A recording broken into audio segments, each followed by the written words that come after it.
Network Entertainment. So, hello to everyone all over the world. Magkakasama na naman tayo sa isang gabing puno ng kwentuhan, tawanan, and bardagulan, and mapusong usapan. Ito pa rin ang Ganito kasi yan, powered by the Pod Network.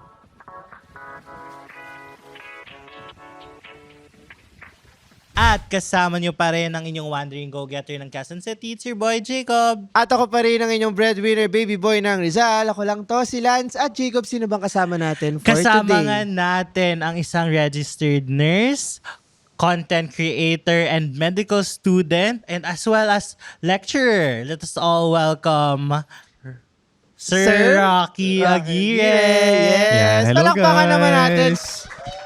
Lakasan pa yung palakpakan. Oh. Iparamdam nyo yung excitement nyo. Gaano ka-excited na ba Isa kayo? pa, kay palakpakan. Sir Rock?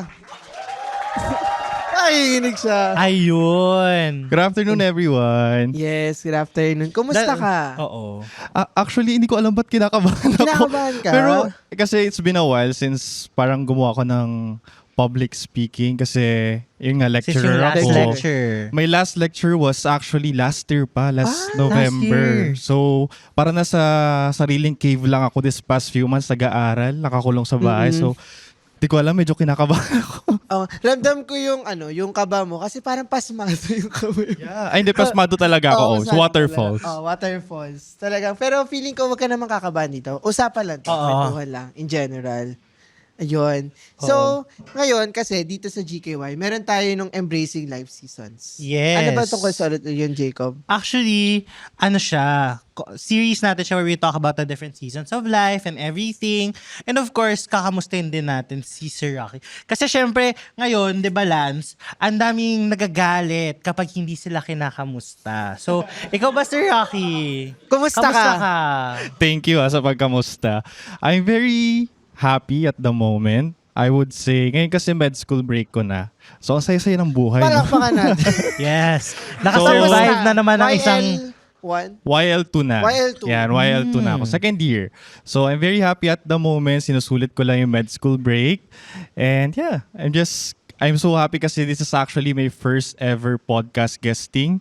And tinanggap ko talaga kaysa sa like ang dami na nag-invite before. But I think like this is the best time or this is the best podcast na to spend my first ever podcast guesting. Wow. So thank you so much. Parang kinilig ka. parang nagkatingin na kami doon ni Lance. Sabi ko, Oo. syempre, Kasi thank you naman.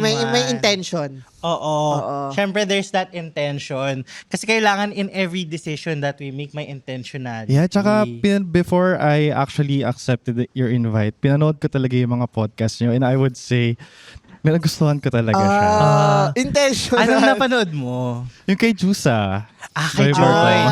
Actually. Panoorin nyo yun. Oo. Yeah, masaya Siguro yun. kung may marirecommend ako, yung kay Joy.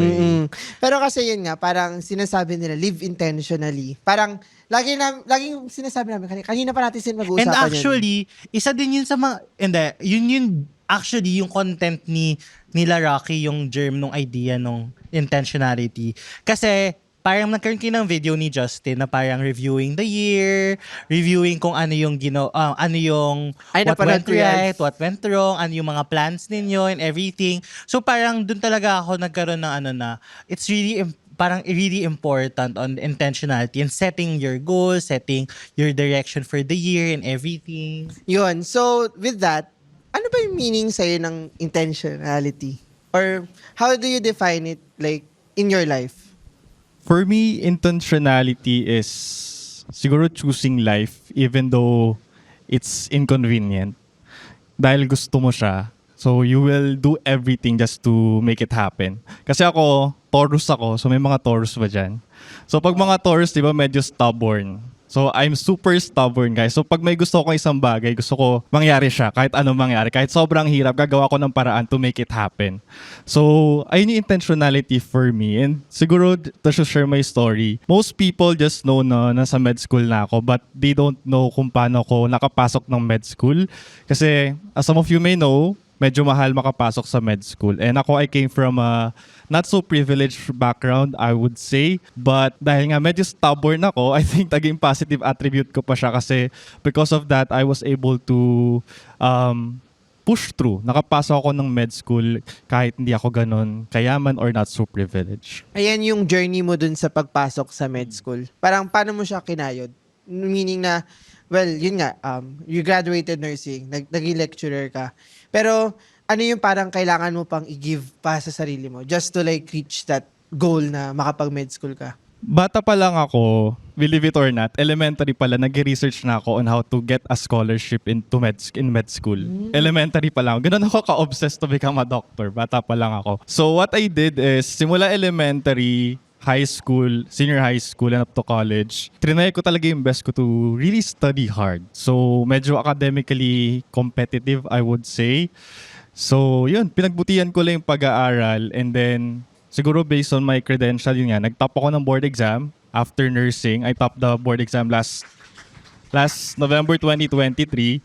And when I topped the board exam last November 2023, yun talaga yung, I would say, nagbago ng buhay ko. Kasi when the results came out, hindi na ako yung, kumbaga, naghanap ng med school na papasukan ko. Instead, yung mga med school na mismo yung lumapit sa akin Naghanap. to ask to enroll dun sa med school na yun. So it really changed my life, yung pagiging top-notcher din. And grabe, feeling ko din grabe din yung pagiging intentional mo with like making decisions and plotting out your day. Kasi aside from being a student, you're also, di ba dati parang you had this era pa na nagtuturo ka, lecture, you fly all around the country and everything. Paano mo kinakaya yung mga ganong path, ganong engagements, and paano mo kinakaya yung 24 hours mo? Because I'm so intentional with everything that I do. Parang gagawin ko talaga lahat ng makakaya ko just to make it happen. So, yung parents ko kasi, retired na sila. And my dad, may sakit siya, so di na siya nakakapag-work. So, dahil gusto ko maging doktor, kailangan, wala na ako ibang asahan kundi sarili ko. So, ang ginawa ko, humanap ako ng paraan to put myself through school. So, when I topped the board exam, nag-apply ako sa mga review center, and I also applied for hospitals as a nurse. I worked as a nurse for a few months while working as well as a lecturer sa review center. And then, parang nahirapan ako i-balance yung pagiging nurse, tapos nagtuturo ka pa ng lecture, tapos lumilipad-lipad ako across the country. Kasi national lecturer ako. I go to like Luzon, Visayas, and Mindanao, different nursing school to teach. Tapos parang nag-decide ako na, sige, mag-focus na lang muna ako to lecturer. Kasi parang mas kaya siya ng time. And kung gusto ko talaga makaipon for med school, mas practical, I think, yung pagiging lecturer when it comes to compensating. Hindi naman sa mukhang pera ako, no? Pero Sa totoo lang. mas Katotohanan lang. so mas practical lang tayo kasi ang goal ko rin talaga, well, passion ko rin talaga is to, of course, to serve other, to help people. But my main goal right now talaga is to become a doctor. So we need to be smart, of course. So mas pinili ko yung path na mas practical at the moment. So I chose to become a lecturer. So nag-lecturer ako, sabi ko nga sa inyo, nabigyan din ako ng mga med school to apply for med school. And coming from a not so privileged background, I don't know if you can relate, parang pag may mga opportunity na papasok sa buhay nyo, parang gusto mong kunin lahat. You had to maximize every opportunity that you get. Kasi you're not used to getting that much opportunity. And kapag iniisip mo, kasi parang sabi mo sa sarili mo, sayang eh. So ang ginagawa mo, kinukuha mo lahat. So ang ginawa ko, I'm working as a lecturer, and at the same time, sasabigyan ako ng opportunity to study med school. Nag-apply na rin ako ng med school.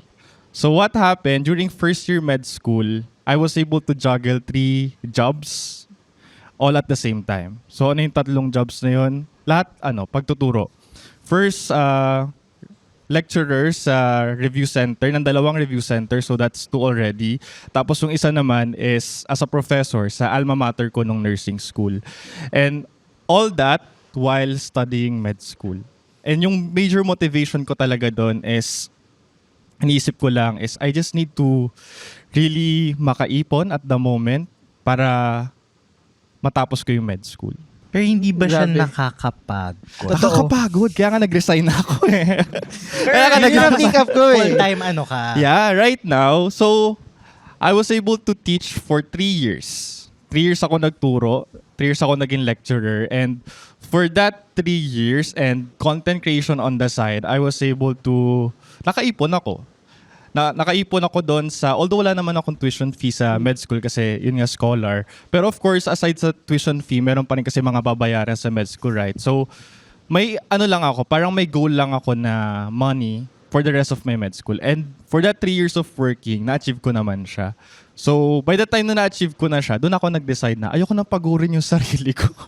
Kasi guys, nakakapagod talaga. Med school itself is exhausting. And pagsabay mo pa ng pagkatrabaho and flight going to different provinces, di ba? Imbes na magpahinga ka na lang, mahirap talaga siya. Siguro yung question ko doon is, karon ka ba ever ng era? Kasi parang sinasabi nila, di ba? Parang, kaya yung ibang tao, after undergrad nila, diretso na sila to postgrad. Kasi parang pag nag-start ka na mag-work, parang nahirapan ka na mag-stop. Makabalik. Lalo na pag nahanap mo na yung momentum mo. So ikaw, did you have that kind of struggle din? Or parang it's always a part of you na gusto mo talagang bumalik sa med school? I'm gonna be honest, sa totoong buhay lang, no? When I started working, it's my first time to parang makahawak ng pera. And pag nakahawak ka na ng pera, there's this like urge to do something na outside of your original plan. So, honestly, nangyari sa akin yun. Parang mag-work na lang kaya ako kasi parang uncomfortable na naman na ng life ko ngayon. I'm earning, I get to travel, I get to inspire people, I get to teach people, I get to help nursing students. But then again, it's important that you always go back to your why, your purpose talaga. And for me, bata pa lang ako talaga, pagiging doctor talaga. So I need to like parang retract myself to my why and to my purpose para hindi ako maligaw or mapunta sa ibang path. Siguro ngayon na parang, sige, you're driven, you're navigating, and you're going back to your why. Parang how do you make sure na at every major or minor decision that you'd make, parang align pa rin siya dun sa why mo or sa core mo as a person. Even if like there's this pressure, there's this uncertainty, or yun nga, yung mga setbacks na nafe-face mo din just to achieve your dream.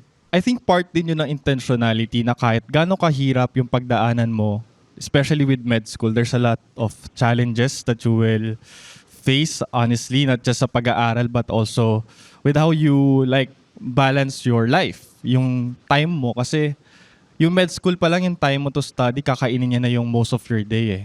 So, I think natutunan ko rin na to just balance everything but not to the point na parang binabalance mo yung med school and you're also trying to be productive, pero nakakalimutan mo na yung part na kailangan mo rin magpahinga. And natutunan ko yun na, kasi ako, because of that, parang na-overwork ako. Na-hospital ako ilang beses. Na-hospital ako ilang beses while doing those things, nagkatrabaho, tapos nag-med school. Ilang beses ako na-hospital during first year. So, I really had to learn that in a hard way. So, I think, maging lesson din yun to everyone na, yeah, it's okay to live your dream. It's okay to be productive, but at the same time, don't forget about yourself. Parang ganun, well, you learned that the hard way. Pero coming back from it, parang sa tingin mo, parang kailan ba yung sign na dapat na parang tumigil muna? Or parang ano yung tips para mas maging madali na magpahinga and step back? Feeling ko di ko kayang sagutin yon like generally kasi iba't iba naman tayo ng mga pinagdadaanan sa buhay. But for me, siguro yung naging parang go signal ko to stop. Number 1, I was able to achieve my goal. Yung goal ko sa working.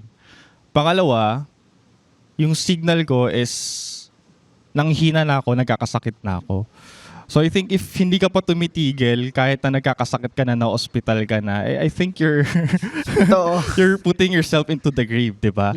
So I think yun na talaga yung major go signal ko to stop. Yung nagkakasakit na ako. May question din ako, Rocky. Kasi actually, medyo nirelate ko siya to other things that we talked about earlier. Ikaw din ba, how do you make sure na you do a lot of things in a day, but of course, nabanggit mo din, hindi mo dapat kinakalimutan yung sarili mo. How do you make sure that you have that life outside of work, outside of school, outside of everything that you do, especially na you're juggling a lot of things? May time ka pa ba to like have life outside of Or everything? for yourself? Oo. Nung time na yon, honestly, wala. Kahit friends? Honestly, Okay. wala talaga. Kasi imagine mo na 3 trabaho tapos Oo. nag-med school ka pa. Parang saan mo pa isisingitin yung time with your friends, 'di ba? Time to really travel outside. Family. Like, family. Family. Family, yes, I always try na isingit. And of course, I have a partner. It is a responsibility rin kasi pag pumasok ka sa isang relationship, dapat hindi mo lang siya parang iti-take for granted. But I'm very grateful to have a partner na O sige, very lingon kayo. understanding. Very understanding na partner. Kasi mabigat na sa feeling yung sobrang pagod ka na sa trabaho. Tapos pag uwi mo ng trabaho, isipin mo naman, ano nga aralin ko for the next day kasi may quiz na naman kami for anatomy. Mas naging madali siya for me kasi I have a partner who is very supportive. So I think very important also that you have a strong support system when doing all these things.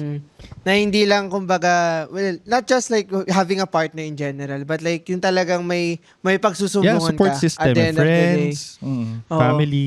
Oo, siguro yung ano ko lang din is, yung grabe rin yung, yung toll nun. Like right now na medyo nakaluwag ka na, or at least medyo gumaan na, parang feeling mo ba, bibigat pa ulit? Are you anticipating na bibigat pa ulit siya? Or feeling mo ngayon, mas kaya mo na yung mga bagay to navigate, knowing that you've been through that? Feeling ko, med school, di naman siya magiging madali talaga. Well, kahit totoo ano. naman. Pabigat siya, pabigat every year. Pabigat na Ganun eh. pabigat dyan every year lalo na pagdating mo ng clerkship and internship. Pabigat talaga siya. And expected ko na siya. But I think tama yung sinabi mo na because of my experiences for the past few years na juggling everything, parang medyo panatag yung loob ko na I can do everything that will happen in the next few years kasi I was able to survive yung pinakamahirap na point ng buhay ko for the last 3 years. Andun din talaga yung importance na parang okay na to. Parang on to the next na lang din talaga yung nagiging mindset. Parang bawat part talaga ng buhay natin, parang isipin mo, it's just a chapter of your life. And with every chapter, parang sa libro, di ba, you just need to like go on to the next one. page. And looking back and at different seasons that you went through, paano mo na-learn kung ano yung deserving for your time, your energy and attention, especially sobrang limited nung time na meron ka, nung attention na meron ka, and energy mo obviously. And were there moments na you realized na you were putting your energy and your time in the wrong places? Mahirap i-balance yung time mo if you are juggling multiple things at the same time. So, if you have the privilege to just focus on one thing, do so. But use respect to other people like me who need to juggle many things at the same time just to survive and just to make things happen. Diba? But madali lang kasi sabihin na i-prioritize mo yung sarili mo from time to time. You need to prioritize your sleep. Pero if you're in a position just trying to survive daily, mahirap ka siyang gawin eh. Yun. And kanina, I remember you talked about na parang ang hirap to say no to different opportunities.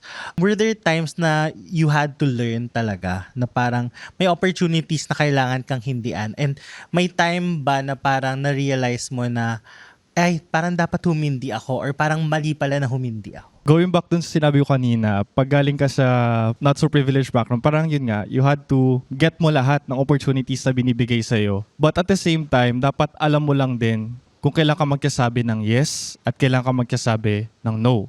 Kasi if you say yes to everything, there will come a time na yung sarili mo na mismo ang magno-no sa'yo. Siya na mismo yung susuko. So, it's okay, again, to be productive, to do everything, but don't forget yourself talaga. Ikaw ba, how do you choose what you say no to? Siguro focusing on what's my goal at the moment. So, right now, ang goal ko is to finish med school. So, everything na I would say magiging distraction sa pag-achieve ko ng goal na yon, hindi ko siya gagawin. Like, for example, when I resigned as a lecturer, then nagkaroon konting parang traction sa social media kasi when we came out, parang nagkaroon ng medyo traction sa social negative. media eh. So, when that happened, I remember, nagkaroon ng mga review center na sila mismo yung parang nag-ask ulit sa akin to teach. Tapos, mas malaking bayad, ganun. But I had to go back to myself and ask myself, ano ba yung gusto ko talagang gawin? Yumaman or magparami ng pera? Or is it really my goal to become a doctor? So, yun yung, I think, way you always need to ground yourself from time to time. Kasi may mga bagay na pupunta or papasok sa mga opportunity. So, you also need to learn to say no. Wait, curious ako dun sa naging dilemma mo. Saying from someone na you're always grabbing opportunities. And yung dilemma was, gusto ko bang magparami ng pera or gusto ko maging doktor? Were there a point na parang naisip mo, why not both na lang? Why not both? Why not both? Kasi baka mamamatay na ako. So, parang Mahirap talaga kasi Mahirap talaga. i-balance. Especially, siguro first year med. I think most med student will disagree to what will I say now. Okay. First year med school, kaya pa i-balance working. But if you will ask me if I recommend, no. Don't do it, please. So, mag-focus kayo if you have the privilege. Talagang more of, kung pipiliin mo kung saan ka mag-e-effort and saan yung mas kaya mo. What's your goal at the moment? Yun Oo. talaga, mag-focus ka lang doon. Ngayon naman, parang sige, ganito yung naging journey mo, yung fulfillment mo, yung achievement na everyone knows. Pero were there times na feeling mo, achiever ka sa harap ng ibang tao, pero feeling mo unfulfilled or unsatisfied ka sa narating mo or sa mga napagdaanan mo?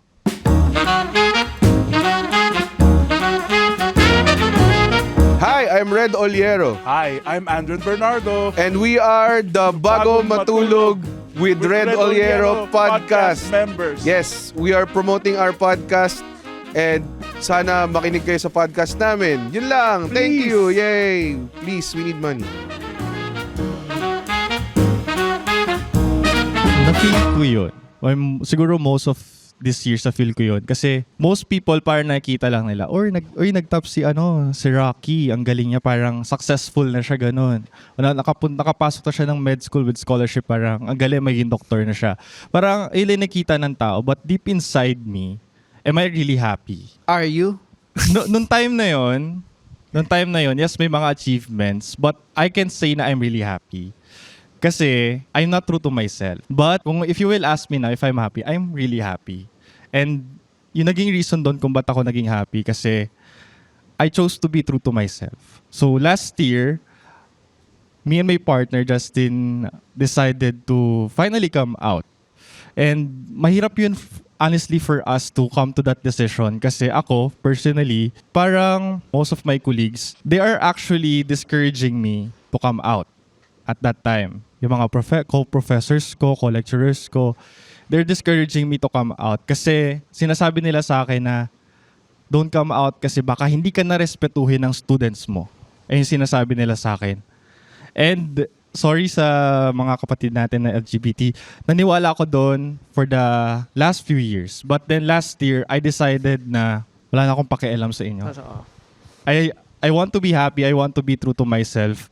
So, that's my gift to my partner. Last year, birthday niya, September, that's when I decided to finally come out publicly na I am gay and I also have a long-time partner. So, yun na. Yun. Siguro, Galing. gusto ko din i-ask, ano yung turning point for that? Marami actually na reason pero alam mo yung feeling na every time lalabas kami, para kami nag-act as magtropa. Paano? Parang bro, parang nahirap, di kayo makapag-holding hands, di kayo makapag-akbayan. Kasi nga, di pa naman kami fully come out. And ako may mga students ako mga nakakasalubong ko from time to time. Siya, may mga followers siya ng mga lalaki kasi he's more of into fashion and yung parang niche na talaga is puro straight guys. So, ang daming instances na para na-feel namin na bakit ba natin kailangan magtago? Wala na tayong ginagawang masama. We just love each other. Saka masaya kayo. Yeah, we're happy. We just love each other. Bakit hindi namin siya? Bakit natatakot tayo sa sabihin ng ibang tao? This is our life eh. So parang, napag-uusapan na namin yon mga months prior to our coming out. Pero, behind that, parang medyo may takot pa rin. What if mawala kung yung anong meron tayo ngayon? For example, the opportunities that I have as a lecturer. Kasi nga, dinidiscourage ako ng ibang colleagues ko to come out, baka lang may mawala. Natatakot ako doon kasi nga, that's my bread and butter. And siya rin, social media content creation, hindi naman lahat positively will accept, di ba? Especially his followers, medyo mga straight male nga. So, darating ka na lang din sa point mo na wala ka na talagang pakialam. And ang iisipin mo na lang sa sarili mo, you will come into that point of your life na marirealize mo, this is my life. Wala akong pake sa sabihin ng ibang tao. As long as I'm true to myself, I am happy with what I do.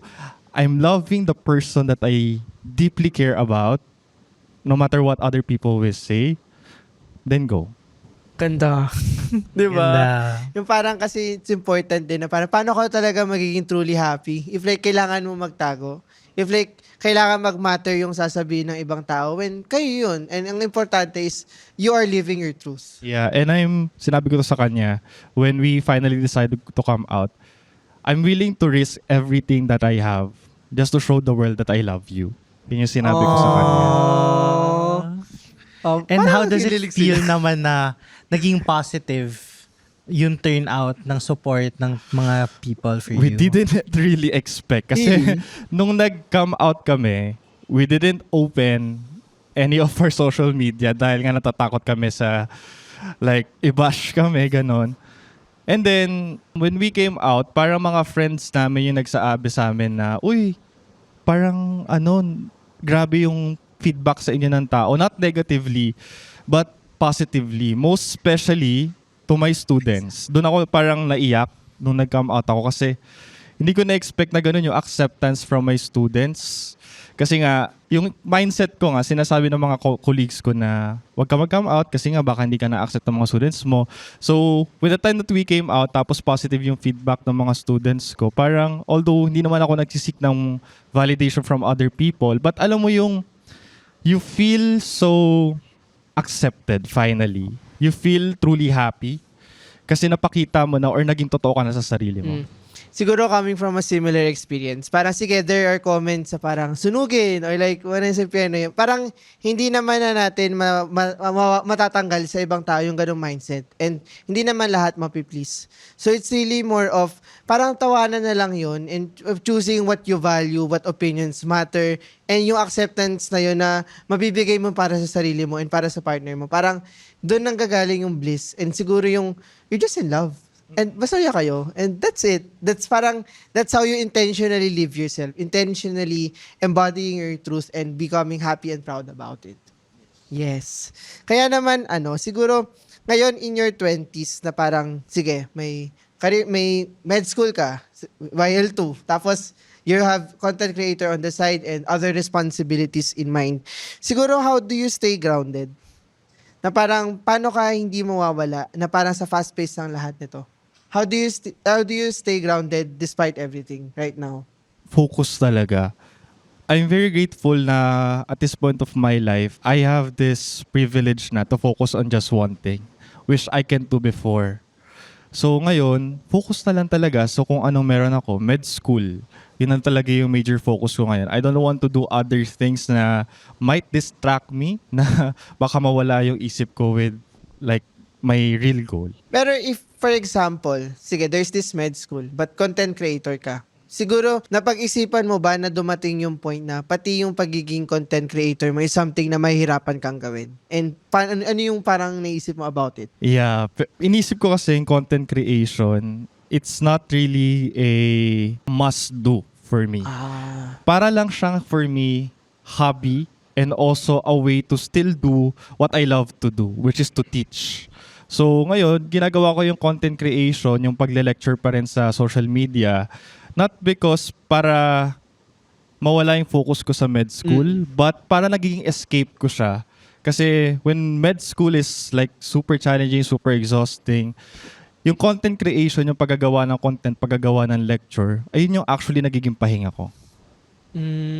Actually. Kasi yun yung parang, I agree kay Sir Rocky. Kasi parang, yun yung space mo din na ma-express mo yung creativity mo eh.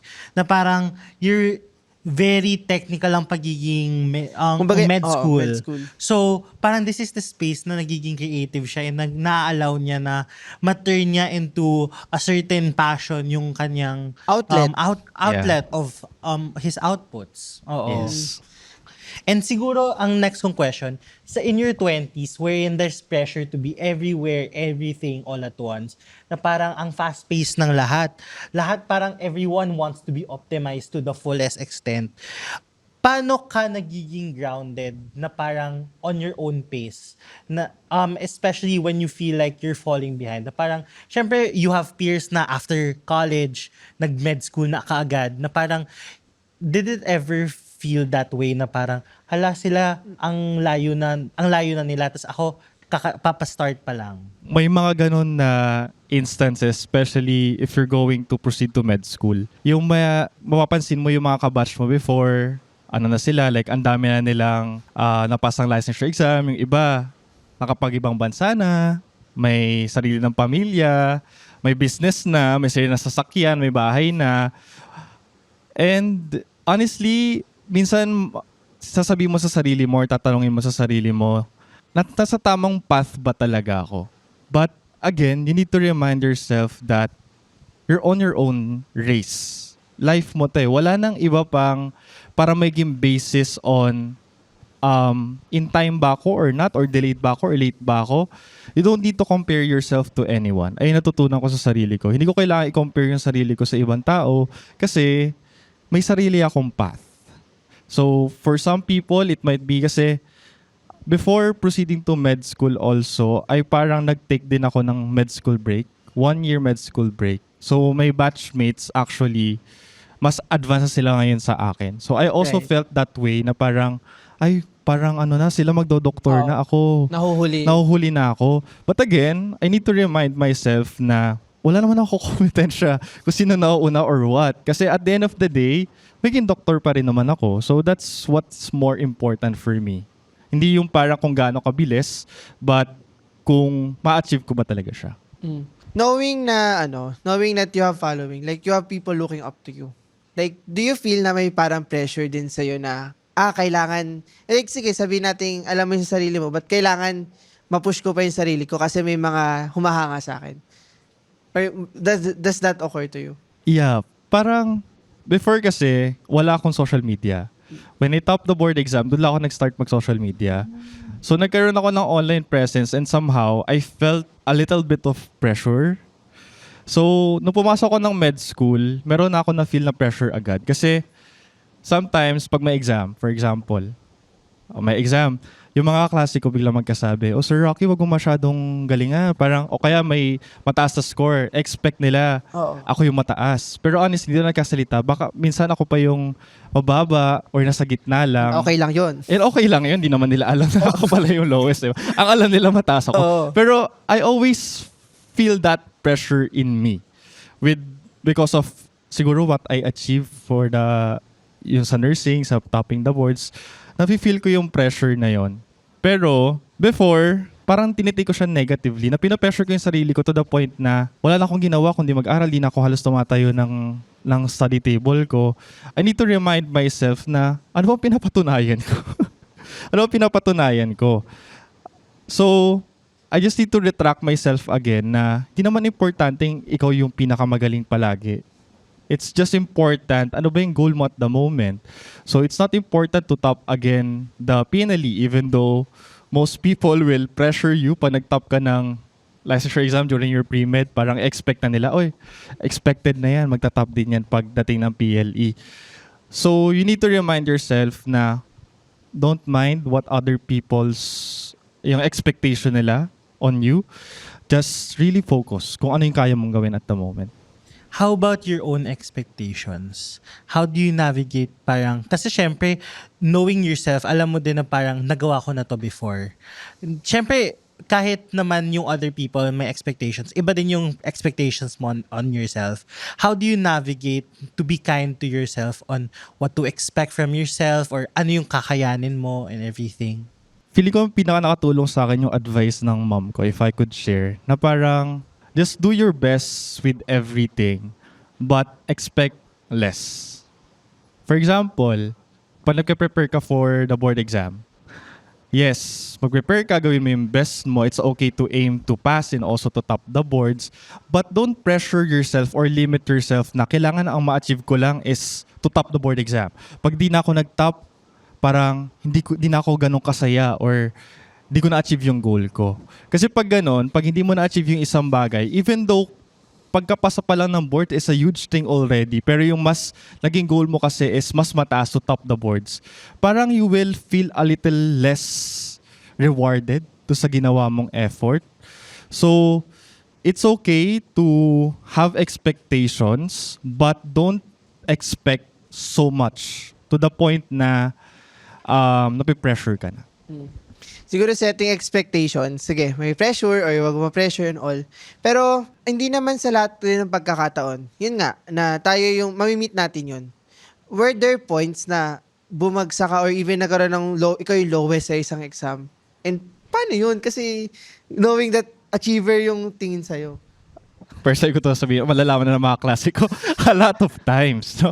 Sa med school. A lot of times actually, na parang ako pa yung lowest, pero di nila alam. Pero ako, to myself, parang, oh my gosh, ako pala yung lowest. Parang, pero nangyari yun nung nag-balance pa ako ng maraming trabaho. Kasi sometimes hindi ako nakapag-aral. So I just need to be kind to myself na ikaw, you're balancing a lot of things. Tapos most of your classmates are parang nakafocus lang sa med school. So just need to be kind to yourself. Pero now naman, now na you're focusing on med school lang, syempre mabigat pa rin siya kahit solo lang siya. How do you ensure na beyond med school, you have a life outside of med school and you're still able to be Rocky na there's Rocky beyond being a doctor? I'm grateful to have a partner who is adventurous. Kasi kung makita nyo sa social media ko, before, ang content ko lang is... Actually, ang handle ko before is not yung pangalan ko, Rocky Aguirre. Ang handle ko before sa IG and TikTok is Rocky Study. Oo. Yun yung talagang username ko before. Kasi all I did before is to study. So, when I met my partner now, Justin, siya yung parang nagsabi sa akin, there's life outside achievements, there's life outside med school. So siya yung nagre-remind sa akin na, oh, take a break naman. Ano naman tayo? Laro lang tayo saglit. Alam mo yun, parang I'm very grateful kasi somehow nagkakaroon ako ng escape moments kahit for a short while because of my partner. Siguro, I just wanted to ask, what's your favorite side quest na you have ever tried? Side quest? Or bonding nyo ni Justin. Going to La Union talaga. Going to La Union kasi taga doon siya and yung family taga doon and we love going to the beach. Yun talaga yung go-to namin na side quest. Pag may bakasyon ako, ganun. May point ba na kunwari nag-aaral ka pero nasa beach ka? Meron na. Pero hindi naman pasok ka. Parang weekend. Tapos I had to still study for an exam. Tapos nag-aya siya. Sasama pa rin ako.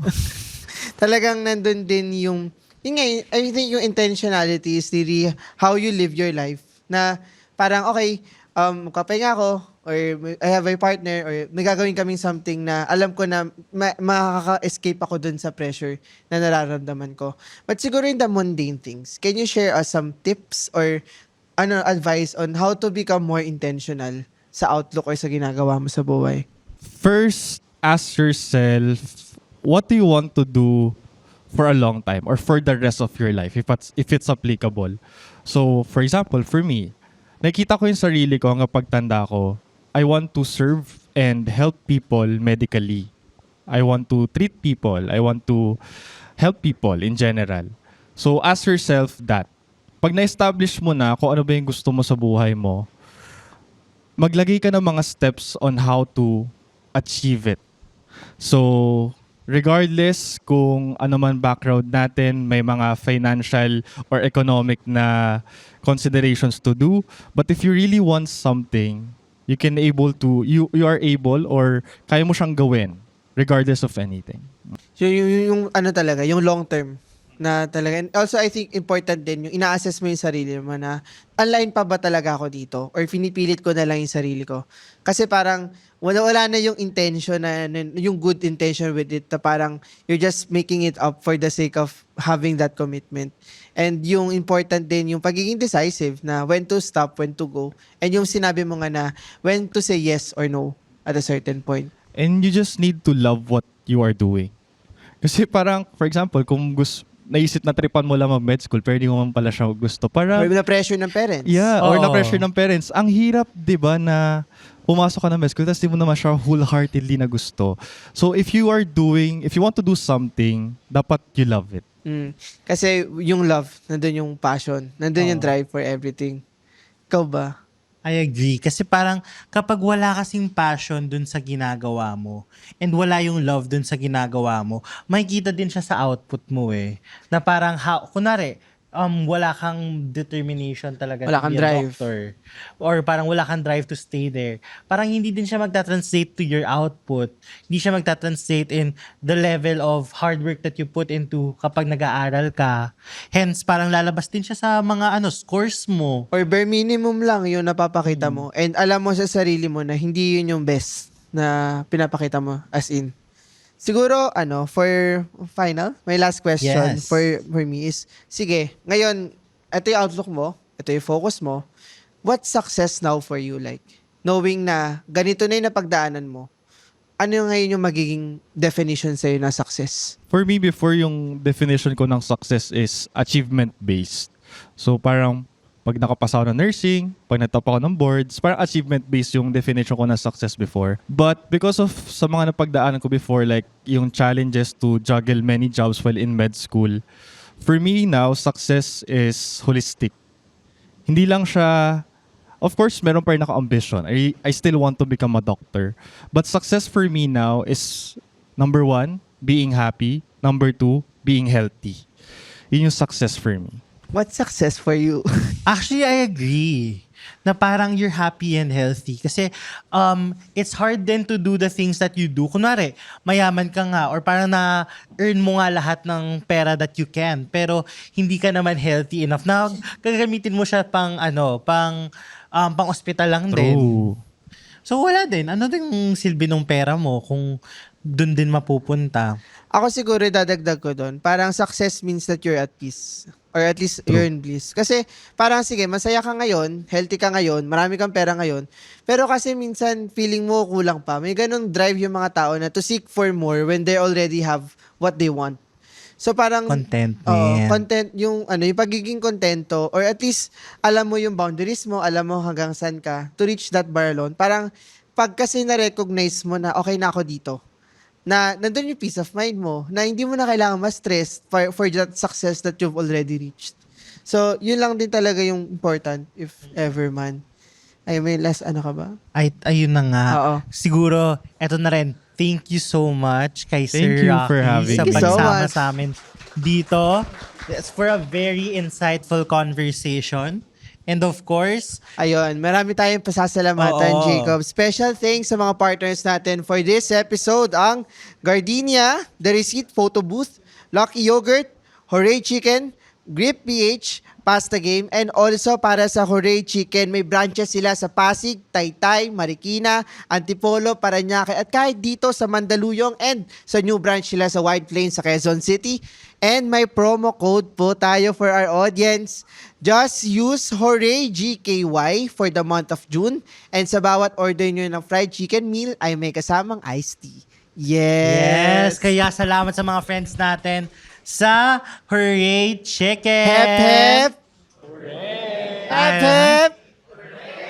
At Saan ba natin makikita ayan. si Sir Rocky? Oo nga, Sir Rocky, kung gusto ka nilang sundan yung journey mo sa med school and all your upcoming social media posts, saan ka nila mafa-follow? Rocky Aguirre in all socials, Facebook, Instagram, and TikTok. And siguro for my students lang or sa mga magpe-prepare for board exam, make sure to tune in kasi still, since med school break ko ngayon, I will do some lectures for free to help you guys to pass the board exam this August. Wow! Papasa.